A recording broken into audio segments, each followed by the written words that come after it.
Bienvenue au Rendez-vous Tech d'Audiophile du vendredi 15 décembre 2023. Comme à toutes les semaines, je profite de ce moment pour vous partager les actualités technologiques et parfois scientifiques que j'ai vu passer depuis notre dernier rendez-vous. J'espère que vous avez eu une belle semaine technologique, psychologique, anatomique. Oh là là. Non, j'ai vu passer ce matin, on va peut-être en reparler la semaine prochaine, j'ai vu passer ça, Alexa, Amazon Alexa semble, le petit haut-parleur intelligent semble avoir des problèmes et il n'y a rien de rassurant et on va couvrir ça cette semaine. Il y a un autre article sur les Google Home et Google Home Mini. Non, c'est les Google Nest, je pense Mini, ça a changé de nom. Les premières générations aussi semblent avoir des problèmes. J'espère que ça va être réglé par Google rapidement. Bon, peut-être les premières générations, j'espère juste que Google va pas délaisser les gens. J'ai l'impression que c'est pas mal utilisé un petit peu partout. Ces fameux, je dirais pas le mot magique là, pour pas tous les réveiller chez vous, mais bon, on va faire le suivi sur ça. Hey, on commence ça tout de suite avec la première actualité. Bon épisode!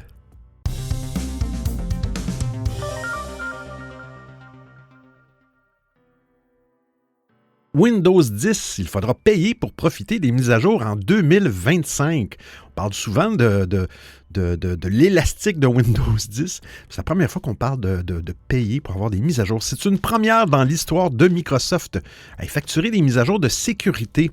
Un changement de politique surprenant lorsque l'on sait que Windows 10 profite de Copilot, le nouvel assistant de la firme de Redmond, boosté à l'intelligence artificielle. Alors pourquoi le déployer pour l'écosystème tout en recommandant fortement de passer à Windows 11 dans son communiqué? En plus de cette recommandation, le communiqué indique que, et je cite, « Nous comprenons que certaines circonstances vous empêchent de remplacer Windows 10 avant la fin du support.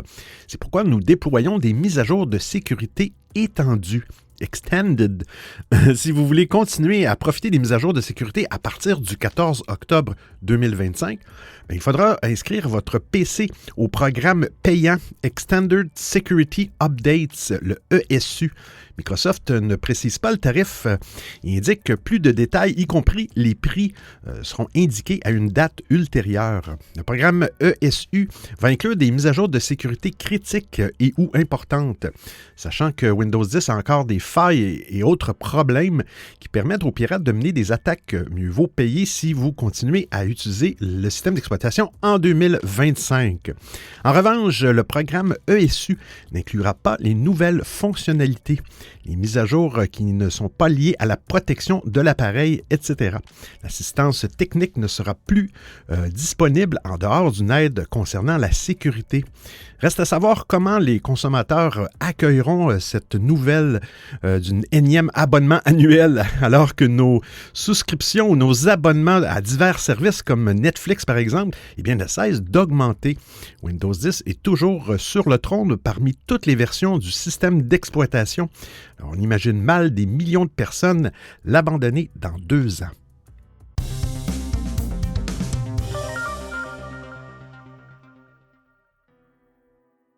Une mise à jour d'Avira Antivirus fait planter les PC. Ça, c'est pas le fun. Non. Une récente mise à jour d'Avira, qui est un des antivirus sur PC Windows, suscite des préoccupations. Des rapports vus sur Reddit font état de blocage, surtout au démarrage. Avira n'a pas encore réagi publiquement, laissant les quelques personnes concernées dans l'incertitude.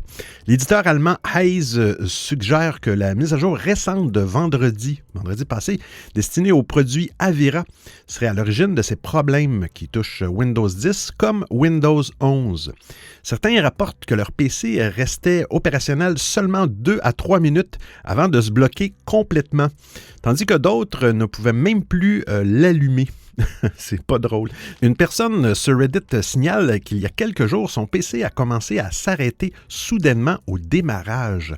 Pour résoudre le souci, il a dû passer en mode de démarrage sans échec et désinstaller le logiciel. Le support client d'Avira n'aura été d'aucune utilité. La solution adoptée par les personnes impactées est donc la désinstallation complète d'Avira. Pour ceux qui peuvent accéder à leur système, la désinstallation d'Avira se fait via les paramètres applications.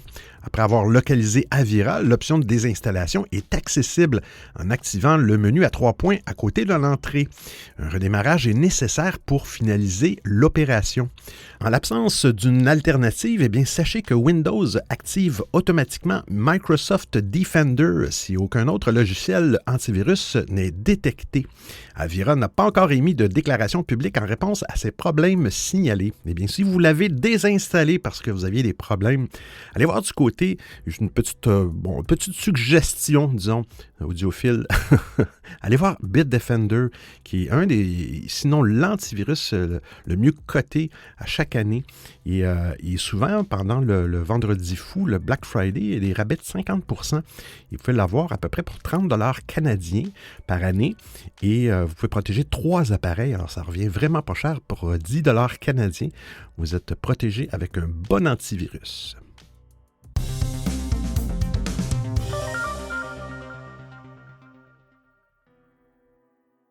Changer le code de son iPhone prendra bientôt 1 heure.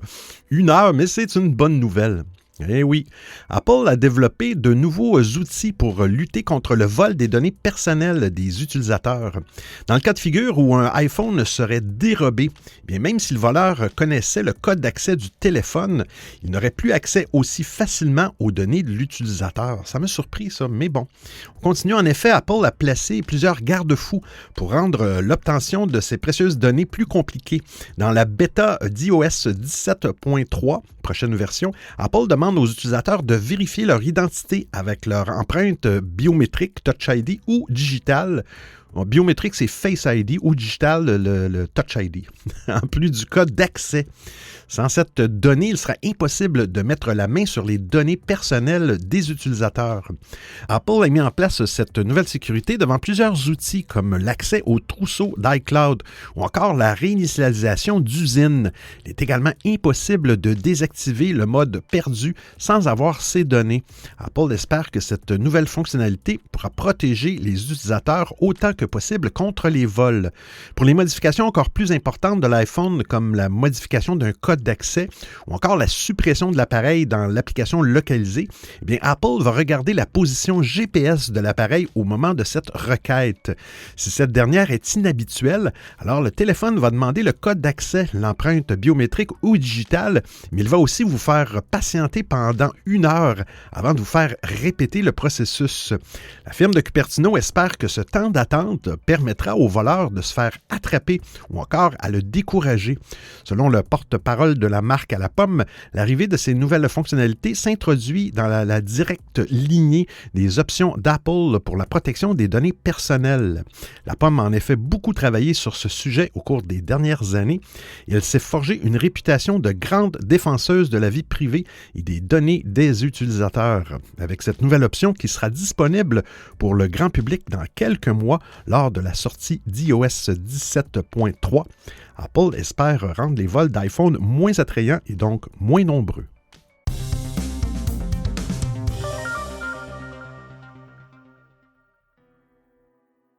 Android 14, vous allez pouvoir cacher vos applications.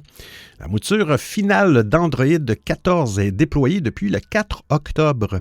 Cette nouvelle itération a déjà introduit un paquet de fonctionnalités intéressantes, mais certaines sont encore en phase d'expérimentation, comme l'espace privé qui permet de camoufler des applications. Si une telle option existe déjà sur des smartphones OnePlus et Samsung, eh bien Google veut mettre au point sa solution maison. L'objectif est de garantir votre confidentialité, même si vous confiez votre téléphone à quelqu'un. Application de rencontre, paris sportifs, messagerie privée, quelle qu'en soit la raison, vous aurez bientôt la possibilité de masquer vos applications dans un espace discret dont le fonctionnement a été dévoilé dans Android 14 QPR2 Beta 2. L'espace privé sera accessible via une icône qui se nichera en bas du lanceur d'application. Pour plus de discrétion, il sera possible de la masquer. Pour accéder à l'espace privé, il faudra alors saisir son nom dans la barre de recherche. j'imagine espace privé. Une fois rangées dans le tiroir caché, les applications disparaîtront du lanceur, mais aussi des paramètres ou du gestionnaire d'autorisation. Le système ne les dévoilera pas dans ses menus à moins que l'espace privé soit déverrouillé en amont. Pour y accéder, l'utilisateur devra opter pour le mode de déverrouillage utilisé pour son téléphone, code PIN, schéma, empreinte digitale, ou configurer un autre verrouillage distinct. Malgré son apparition dans Android 14 QPR2, cette fonctionnalité est en phase de test. Il faudra patienter avant de pouvoir en profiter en version stable. En attendant, vous pouvez découvrir les nouveautés déjà introduites par Android 14, à l'instar du retour en arrière prédictif, du clonage d'applications, du partage d'écran amélioré, ou encore de l'Ultra HDR pour les photos. Rappelons qu'Android 14 améliore sensiblement les performances de démarrage d'applications plus rapides, impact moindre sur la mémoire et des transmissions optimisées.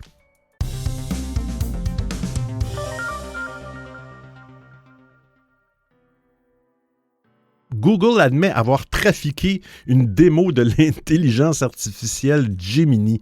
Google, sérieusement. Cette semaine, Google a levé le voile sur Gemini, une nouvelle version de son modèle d'intelligence artificielle. Contrairement aux dernières rumeurs, Google n'a pas reporté le lancement de l'intelligence artificielle, bien que le dispositif autour de celle-ci semble avoir été considérablement réduit.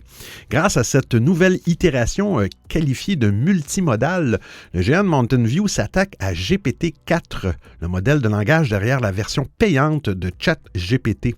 Google espère que Gemini Pro, l'une des déclinaisons du modèle, permettra à Bard, son chatbot taillé pour la recherche en ligne, de surpasser l'incontournable robot conversationnel d'OpenAI. Soucieux de présenter Gemini sous le meilleur jour, et Google n'a d'ailleurs pas hésité à éditer l'une de ses vidéos de démonstration de l'IA. D'après des personnes de Bloomberg, l'entreprise américaine a en effet admis que des modifications ont été apportées à la vidéo de prise en main de Gemini. Alors, allez voir dans l'article, la séquence montre plusieurs interactions entre un utilisateur et l'intelligence artificielle. L'usager demande notamment au modèle multimodal de prédire à quoi va ressembler un dessin dès sa genèse ou de suivre la progression d'une pièce de monnaie d'une main à l'autre. Dans la description visible sur YouTube, Google indique que cette démonstration de 6 minutes n'a pas été réalisée en conditions réelles. En fait, je cite, la latence a été réduite et les réponses de Gemini ont été raccourcies par souci de brièveté, admet la firme. En clair, l'IA n'a pas répondu et réagi instantanément aux images fournies par son interlocuteur, contrairement à ce que la vidéo indique. Au lieu de filmer un échange en temps réel sans montage, Google s'est servi d'une combinaison de séquences. De plus, Google n'a pas vraiment laissé un individu interagir avec la voix de Gemini. De l'aveu d'un porte-parole interrogé par Bloomberg, des images fixes de la séquence et des requêtes textuelles ont été utilisées. Ces requêtes ont été ensuite enregistrées et ajoutées à la vidéo. Une fois montée, la vidéo donne l'impression qu'un utilisateur a communiqué oralement avec l'IA, et ce qui n'est pas le cas. Finalement, les performances réelles de Gemini, qu'il s'agisse de la rapidité de réaction ou de sa capacité à converser avec un humain, semblent bien éloignées de la démonstration. Encore pire, Google a raccourci les requêtes adressées à Gemini. Pour obtenir une réponse complète et pertinente, il faut en fait poser de longues questions détaillées à l'IA. Dans la vidéo, la voix off rajoutée au montage se contente de quelques questions courtes ou plutôt vagues. On pourrait donc s'étonner que le modèle soit capable de comprendre aussi facilement où veut en venir son interlocuteur. Finalement, Gemini a bien besoin d'une requête bien complète pour se montrer efficace, tout comme son rival GPT-4. Selon Bloomberg, les libertés prises par Google ne s'arrêtent pas là. D'après le média, la démonstration a été réalisée à l'aide de Gemini Ultra, qui est la version la plus puissante et sophistiquée du modèle d'IA. Pourtant, Google se garde bien de préciser quelle version est à l'origine de la vidéo, alors que la version Ultra n'est pas encore disponible. La firme joue volontairement sur le flou, en laissant penser que c'est la version 1.0 de Gemini qui est à l'origine des prouesses de la séquence. Il s'agit donc vraisemblablement plutôt d'une preuve de concept, c'est-à-dire une démonstration pratique visant à illustrer la faisabilité et la viabilité d'une technologie plutôt que d'une présentation. En clair, la manière dont Google a présenté les interactions avec Gemini pourrait fortement différer du résultat final.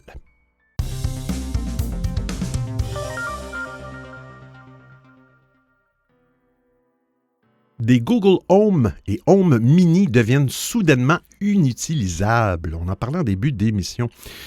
Google Home, dont fait partie la gamme d'enceintes connectées de Google au même titre que Nest, s'est installé dans de nombreux foyers. Elle offre une intégration poussée avec divers appareils domestiques, notamment les autres produits matériels de la firme américaine Pixel, Google TV, Chromecast, et une intégration vocale intuitive.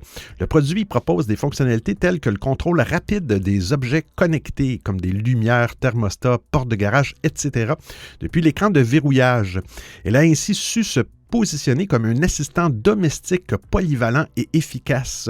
L'application associée à Google Home a elle-même évolué pour offrir une meilleure gestion des appareils connectés de la maison. De plus, l'intégration d'une intelligence artificielle avancée pour mieux contrôler les appareils de la maison a rendu Google Home encore plus intelligent et réactif. Mais comme tout produit électronique, Google Home connaît quelques ratés. En effet, un problème technique majeur a récemment émergé, affectant les premières générations de Google Home et Home Mini. De nombreux utilisateurs signalaient que leurs enceintes sont soudainement devenues inutilisables. Elles sont tout simplement briquées, ou bricked en anglais. Les appareils, au lieu de s'allumer normalement, démarrent leur phase de démarrage et plantent. Ces 4 diodes au-dessus qui sont allumées en continu, indiquant un dysfonctionnement, et c'est tout. Google a reconnu officiellement le problème et annonce travailler activement à une solution. La firme demande aux utilisateurs affectés de partager des rapports de dispositifs et des retours via l'application Google Home. Bien sûr, ces modèles sont considérés comme obsolètes par la marque américaine et ils ne reçoivent plus de mises à jour majeures, mais ils peuvent encore recevoir des mises à jour critiques. Il y a donc un espoir que Google parvienne à émettre un correctif. Le problème des enceintes Google Home briquées n'est pas un cas isolé dans l'univers de la technologie. Des incidents similaires ont été observés dans d'autres produits.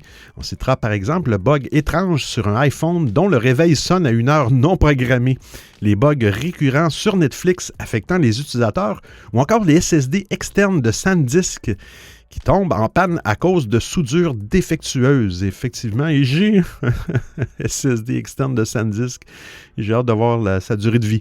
Aucun produit n'est vraiment à l'abri de problèmes techniques.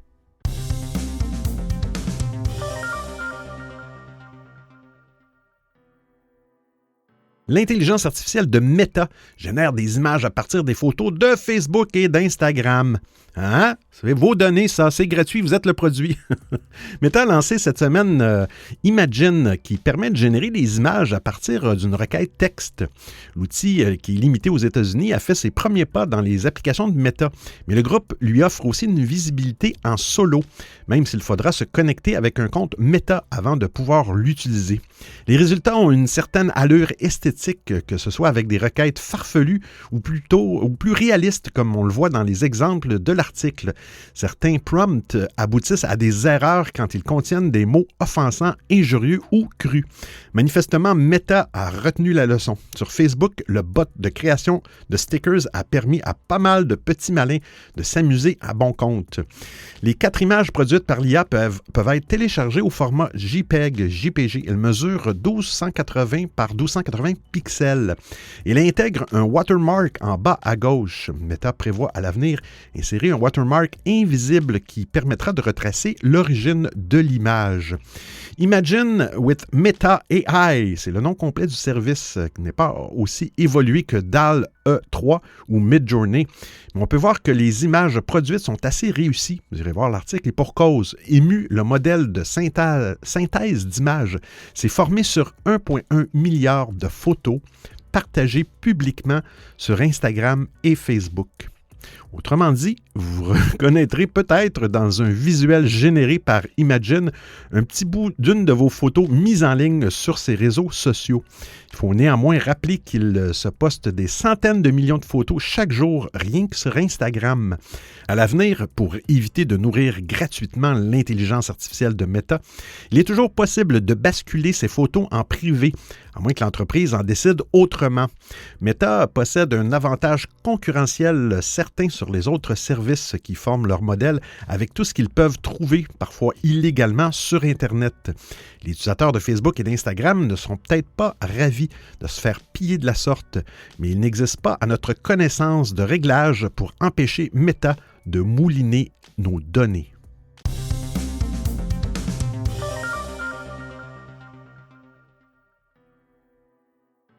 Threads dispose maintenant de la fonctionnalité de hashtag. Petite parenthèse, Threads est sorti cette semaine pour les utilisateurs en Europe, en France. Allez voir ça, ça vous prend un compte Instagram, bien sûr, pas le choix. Les utilisateurs de Threads disposent désormais d'une nouvelle fonctionnalité. Il s'agit des tags. C'est le responsable d'Instagram, Adam Mosseri, qui s'est chargé d'apporter la nouvelle à toute la communauté qui s'intéresse à la technologie. Le dirigeant a informé que Threads dispose désormais de la fonctionnalité de tags. Il précise que cela est disponible dans le monde entier sur l'application. Les tags sont une forme de hashtags avec quelques particularités. Son fonctionnement est différent des hashtags sur d'autres réseaux sociaux comme X, anciennement Twitter, ou Instagram. Tout commence avec la mention du symbole dièse. Juste après cela, vous tapez en même temps votre sujet. À propos du sujet, il n'y a pas de limitation à un mot. Il est possible d'écrire toute une phrase avec en plus de l'espace entre les mots. Mosseri a ajouté qu'il est même possible de faire usage des caractères spéciaux. La contrepartie de cette liberté du nombre de mots est la limitation à une seule balise par message, un seul tag. Cette limitation de balise a pour but d'éviter les spams de hashtags ennuyeux. Cela permettra également un usage utile des tags. Malgré ces modifications, les tags jouent le même rôle que les hashtags. Et je cite, « Si vous partagez sur Threads, les tags sont un excellent moyen d'entrer en contact avec des personnes intéressées par les sujets dont vous parlez », explique Mosseri. Il continue, « Et pour tout le monde, c'est un excellent moyen d'approfondir vos centres d'intérêt. » Reste à savoir si les utilisateurs en feront un bon usage. Vous écoutez le Rendez-vous Tech d'Audiophile. Le chiffrement de bout en bout, par défaut, arrive enfin dans Messenger. Bon, il va arriver, mais il n'est pas arrivé encore. Il faut être patient. 7 ans, hein? Ça a pris 7 ans. C'est la durée qu'il a fallu aux ingénieurs de Meta pour enfin proposer le chiffrement par défaut des conversations dans Messenger. La maison mère de Facebook vient de l'annoncer officiellement, indiquant que le déploiement du chiffrement de bout en bout par défaut était en cours de déploiement.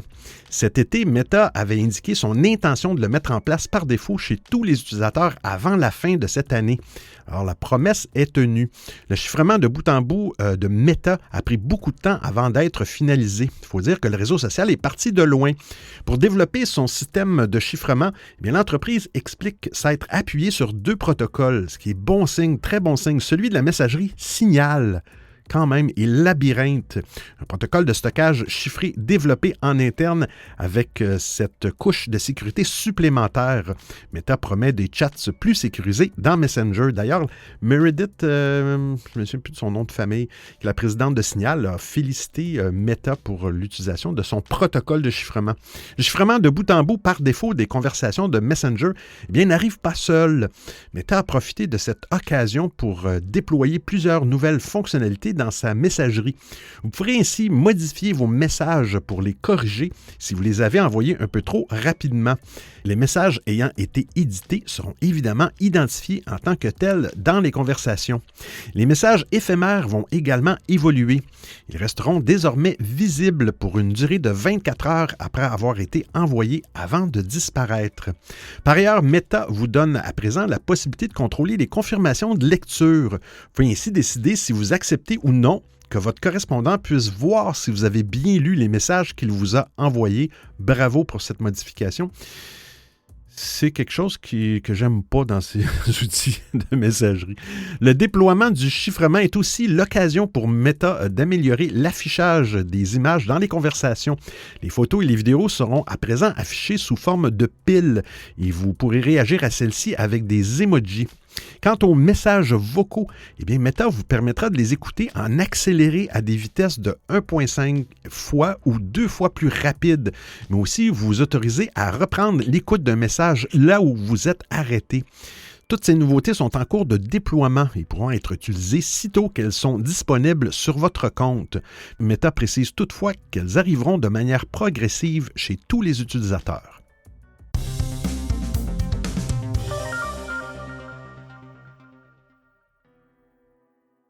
Ah, un petit peu de potin technologique. Bill Gates, il confirme tout le mal qu'il pense d'Elon Musk.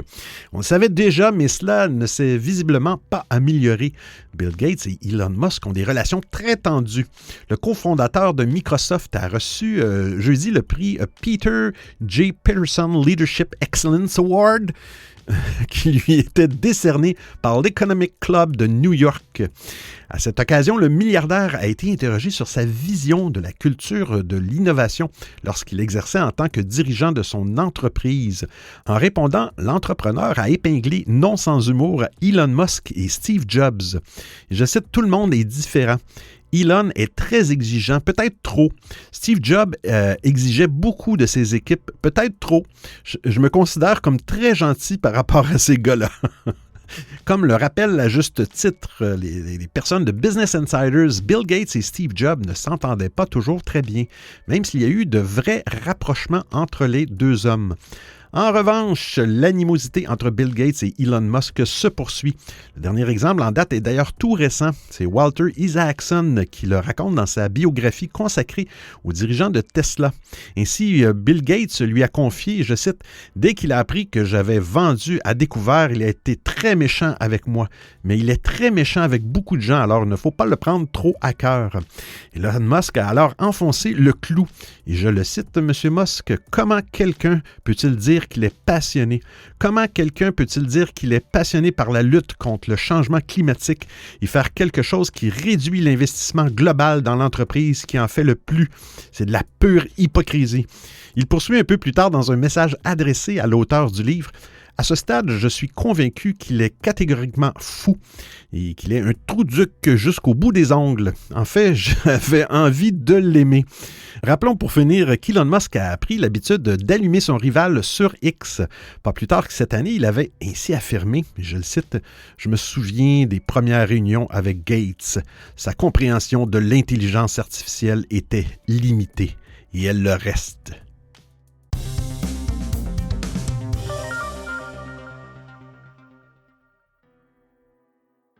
La vidéo arrive bientôt dans les Spaces sur X, anciennement Twitter. Il y a quelques heures, Elon Musk annonçait l'arrivée de l'option vidéo sur Spaces.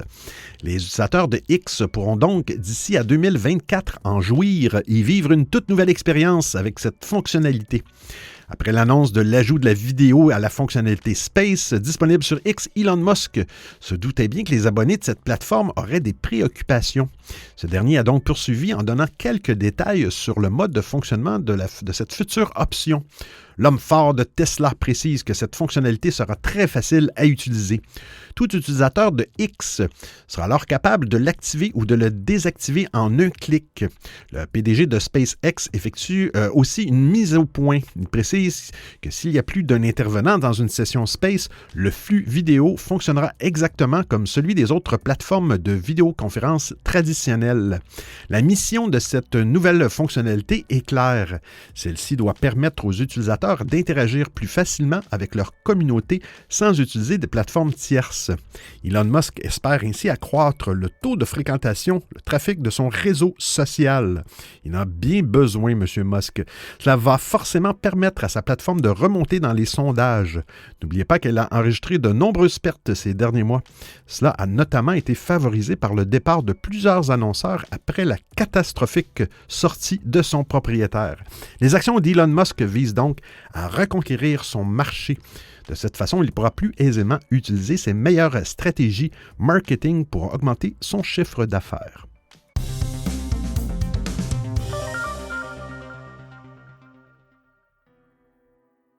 Le Wi-Fi ou le Wi-Fi 7 a enfin une date de sortie.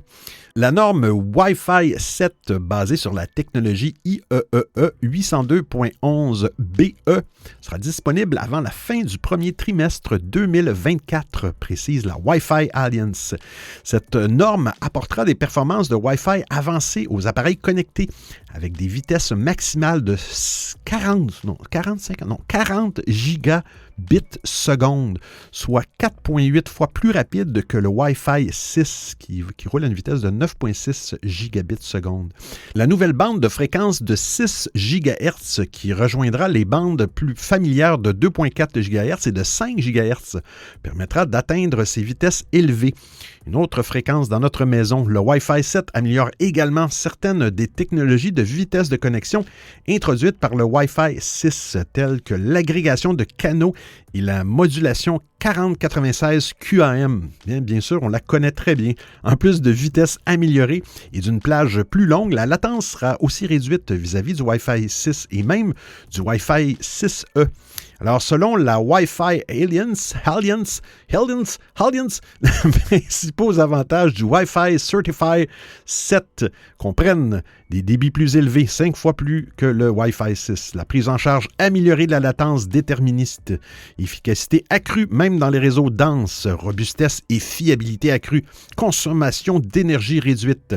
Ces améliorations permettront au Wi-Fi 7 de prendre en charge de nouvelles applications et de nouveaux cas d'utilisation, tels que le streaming vidéo 8K et 10K, les jeux en streaming, la réalité virtuelle et la réalité augmentée, la connectivité des objets connectés, etc.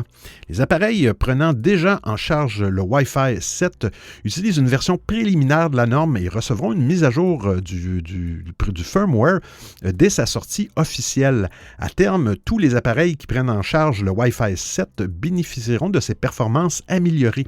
Les smartphones, les ordinateurs portables, les tablettes, les téléviseurs, les appareils de streaming, les appareils intelligents pour la maison, les consoles de jeux, etc. À ce stade, peu d'appareils profitent déjà du Wi-Fi 7. On compte surtout certains routeurs comme le TP-Link Deco BW85 ou le Netgear RS700. En revanche, certains smartphones haut de gamme, tels que les futurs Samsung Galaxy S24, devraient prendre en charge la nouvelle norme dès leur sortie.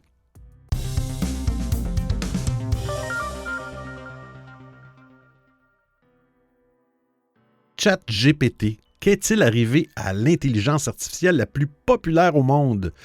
Si vous avez l'impression que ChatGPT est devenu moins performant depuis quelques semaines, vous n'êtes pas le seul à avoir cette impression. Selon un article d'Ars Technica, depuis fin novembre, certains utilisateurs du chatbot auraient remarqué que GPT-4, qui est la version avancée du modèle proposée aux abonnés de ChatGPT+, serait devenu paresseux. Et cela est même reconnu par OpenAI qui, dans une publication sur X, indique aussi qu'il se penche déjà sur le problème. Et je les cite, « Nous avons entendu tous vos commentaires sur le fait que GPT-4 devient plus paresseux. Nous n'avons pas mis le modèle à jour depuis le 11 novembre et ce n'est certainement pas intentionnel. Le comportement du modèle peut être imprévisible et nous cherchons à le corriger », peut-on lire dans cette publication. L'IA de OpenAI aurait tendance à refuser d'exécuter certaines tâches ou de renvoyer des résultats moins pertinents. Dans sa publication sur X, OpenAI n'indique pas la possible cause de cette baisse de performance de GPT-4. Cependant, certains pensent que, comme de nombreux humains, il est possible que le modèle devienne plus paresseux en fin d'année.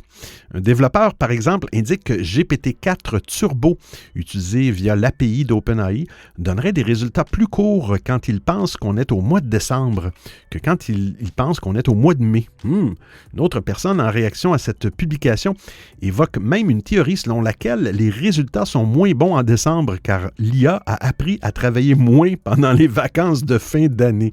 Quand même, mais bien, chapeau ChatGPT. Mais bien évidemment, pour le moment, il ne s'agit que d'une théorie qui n'a pas été confirmée par OpenAI.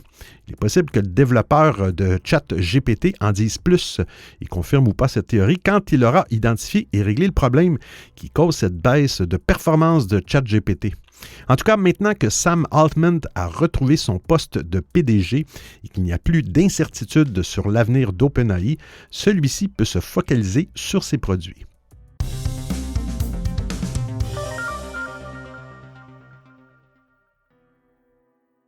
CATL, 1000 km d'autonomie pour les prochaines voitures électriques. La plateforme CIIC de CATL intègre tous les éléments nécessaires aux fonctionnalités d'une voiture électrique. Elle se présente sous la forme d'une planche à roulettes, d'un skateboard.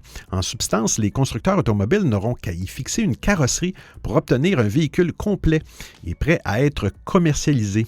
Selon Wong Kai, le chef scientifique de l'entreprise, la plateforme CIIC affiche une consommation énergétique de 10,5 kWh pour 100 km. Quand même, il promet une autonomie remarquable de 1000 km, bien que ces chiffres soient basés sur des normes toujours optimistes des tests chinois. Par exemple, un véhicule aujourd'hui, c'est à peu près une 20 kWh aux 100 km. Cette performance correspond à une capacité de batterie de 105 kWh. Des tests effectués en Chine ont montré que la batterie maintenait une efficacité de 75 % avec une perte de 30 % de l'autonomie à moins 7 degrés Celsius. Plus impressionnant encore, le véhicule peut récupérer 300 km d'autonomie en seulement 5 minutes grâce à une charge rapide en courant continu. Le premier partenaire à avoir signé un accord avec CATL pour utiliser cette plateforme est le constructeur chinois Ozon Auto, propriétaire de la marque Neta. Les deux sociétés ont collaboré au développement de cette technologie et prévoient de lancer le premier modèle alimenté par CIIC au troisième trimestre 2024. Neta a récemment inauguré sa première usine hors de Chine, en Thaïlande.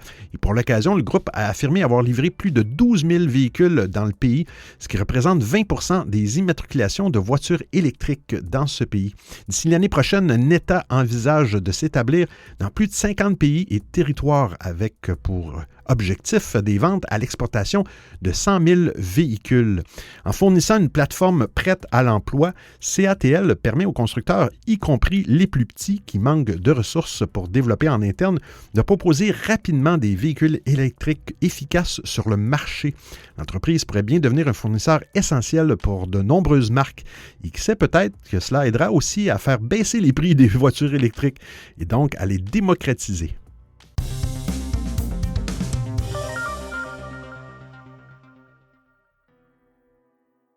Des panneaux solaires de jour comme de nuit.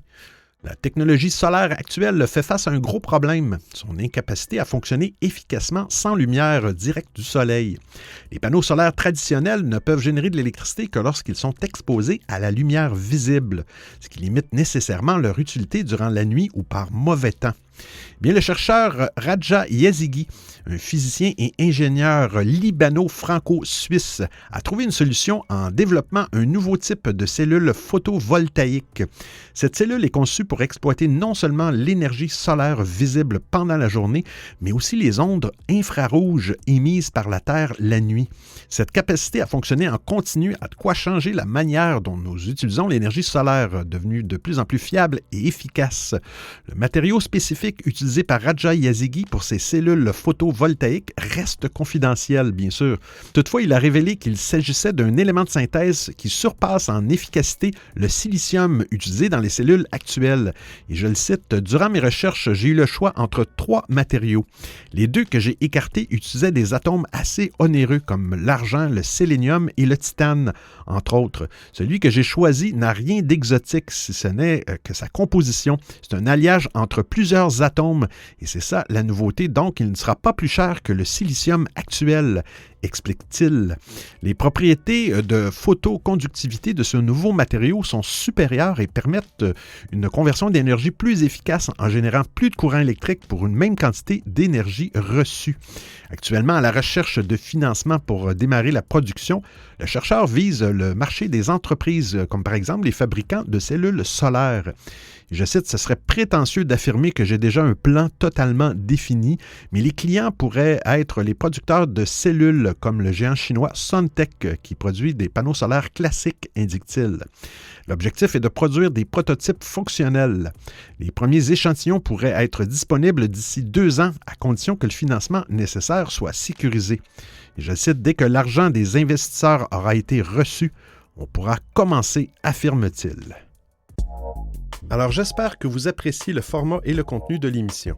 Si vous avez des suggestions d'actualité, des commentaires, vous voulez m'envoyer un message audio ou simplement me payer un café, eh bien c'est très simple. Vous trouverez tous les liens sur www.audiophile.com. Il y a même une section nommée Docu, le rendez-vous tech d'Audiophile intégral avec l'ensemble des références web ou liens URL. Et je vous remercie de m'avoir prêté vos oreilles pendant l'écoute de cet épisode. Et c'est terminé pour aujourd'hui. Je suis désolé si vous avez entendu des petits bruits, malheureusement, pendant que je faisais l'enregistrement de l'émission. Némondeur, tu sais, celui qui fait l'entretien des arbres, a décidé de venir dans notre rue et avec sa petite machine qui déchiquette les branches, les petites comme les grosses. Ça fait un petit peu de bruit de fond. Moi, je l'ai entendu. J'espère que vous ne l'avez pas trop entendu. Bref, je suis dans une salle quand même très, très bien insonorisée, mais je suis désolé si ça vous a dérangé. Hein? Il faut rester de bonne humeur. Il y a des choses bien pires que ça dans la vie, oui. Faut pas être triste. On se retrouve la semaine prochaine pour un autre épisode du Rendez-vous Tech d'Audiophile. D'ici là, portez-vous bien. Ciao, ciao tout le monde!